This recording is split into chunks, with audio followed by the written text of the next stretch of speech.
Welcome back to my channel everyone. আজকে আবার চলে এসেছি একটা নতুন ট্রাভেল স্টোরি নিয়ে, একটা নতুন সিরিজের সাথে। Let's start from the beginning. আজ এসেছি ইডেন গার্ডেন্স পার্কে। Ticket price per head 20 rupees. বাকি প্রাইসেসও দিয়ে দিলাম, তোমরা পজ করে দেখে নিও। গেট দিয়ে ঢুকে প্রথমেই দেখতে পাচ্ছি লেফট সাইডে আছে orchid house. Summer, winter, spring সব সিজনেই অর্কিড ফুল ফোটে, কিন্তু এই সিজনের ফুলটা এখনো ফোটেনি মনে হয়, শুধু বিভিন্ন রকমের গাছগুলোই দেখতে পাচ্ছি। অর্কিড হাউসের ঠিক পাশেই আছে তাল গাছের সারি। গাছগুলো এমন অ্যাঙ্গেলে লাগানো যে লেনটাকে একটা আলাদাই অ্যাট্রাকশন দিয়েছে আর প্লেসটাকে ফটোজেনিক বানিয়েছে। What a beautiful landscape. শুনেছি এখানে নাকি আগে ময়ূর থাকতো, কিন্তু এখন তো আর অরিজিনাল নেই, শুধু স্ট্যাচুই দেখতে পাচ্ছি। ওই সাইডে ওটা কি? ও, ক্যাকটাস হাউস। জীবনে কাঁটার শেষ নেই। চলো দেখেই আসি কি আছে ভিতরে। Let's take you guys inside to the cactus house. ক্যাকটাসে শুনেছি অনেক রকমেরই প্রজাতি হয়, আবার কিছু কিছু ক্যাকটাসে নাকি ফুলও হয়, কিন্তু এখানে তো কোনো গাছেই ফুল দেখতে পাচ্ছি না। তাহলে মনে হয় এই সিজনে ফুল ফোটে না, কিন্তু অনেক রকম নিউ ক্যাকটাস স্পিসিস দেখতে পেলাম আজকে এখানে। এদিকটায় আছে একটা চিলড্রেন্স পার্ক। বাচ্চাটা পোজ দিচ্ছে আর ওর পেরেন্টস ছবি তুলে দিচ্ছে। আমাকেও দাদু ছোটবেলায় পার্কে নিয়ে যেত, তখন তো আর মোবাইল ফোন ছিল না, নয়তো মুহূর্তগুলো ফ্রেম বন্দি করে রাখা যেত। This is a piece pagoda. It feels amazing seeing love finding its own way in small gestures of capturing beauty of place and life partner. True gentleman spirit. এর ভিতরটা পুরো দার্জিলিং এর ভাইব দিচ্ছে।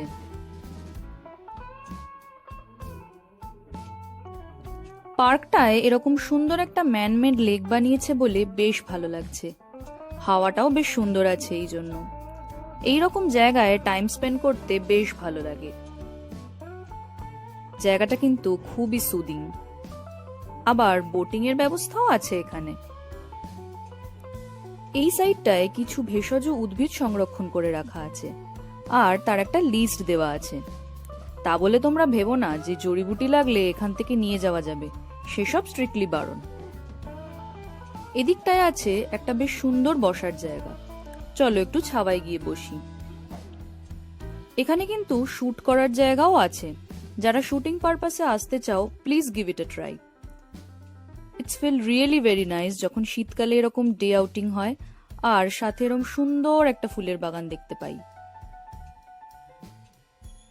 চলো দেখি কি কি গাছ আছে। এরকম একটা মিনি নার্সারিতে এসে বেশ ভালো লাগছে। ভেবেছিলাম শুধুই একটা ফুলের বাগান, কিন্তু না, এখানে বেশ সুন্দর একটা মিনি নার্সারি মতো বানিয়েছে। মনে হচ্ছে প্রত্যেকটা গাছ একটা করে নিয়ে নিয়ে যাই, কিন্তু বাড়িতে তো এত জায়গা নেই, আপাতত দেখেই চক্ষু সার্থক করি। খাঁচার ভিতর কি দামি গাছগুলো রাখা আছে, নাকি যেগুলো সামারে বের করা হয় সেগুলো রাখা আছে? উপস, ও মাই গড, কি সুন্দর ফুলগুলো, মাল্টিপল কালার্স, ভীষণ সুন্দর লাগছে দেখতে। একটা দুটো নিয়ে গেলে কি কেউ কিছু বলবে? না থাক, ফুল গাছেই বেশি সুন্দর লাগে দেখতে। এই যে মালি এখানে জল দিচ্ছেন গাছে। It's time for the plants to have their shower. আবারও একটু চিলড্রেন্স পার্কে চলে এলাম। বাচ্চাগুলোকে দেখে নিজের ছোটবেলার কথা মনে পড়ে যাচ্ছে। এখন তো আর আমাদের স্লিপ চড়তে দেবে না। ইস, আমিও যদি একটু চড়তে পারতাম। না থাক, কাকুরা বকা দেবে। বড়দের জন্য একটু ব্যবস্থা থাকা উচিত। এখানে ফুলগুলোকে এইভাবে জাল দিয়ে ঘিরে রেখেছে কেন? অবশ্য ঠিকই আছে, এত প্রেমিক প্রেমিকা আছে এখানে, কোনো এক প্রেমিক যদি তার প্রেমিকাকে এখান থেকেই একটা ফুল তুলে দিয়ে দেয়, এত সুন্দর ফুল দেখে প্রেমিকা আবদার করতেই পারে। এখন তো সব জায়গাতেই গাছ কেটে ফেলছে, কিন্তু এখানে এত পুরনো গাছকে সংরক্ষণ করে রেখেছে দেখে বেশ ভালো লাগলো। এই গাছগুলোর জন্যই তো প্রকৃতির শোভা বাড়ে।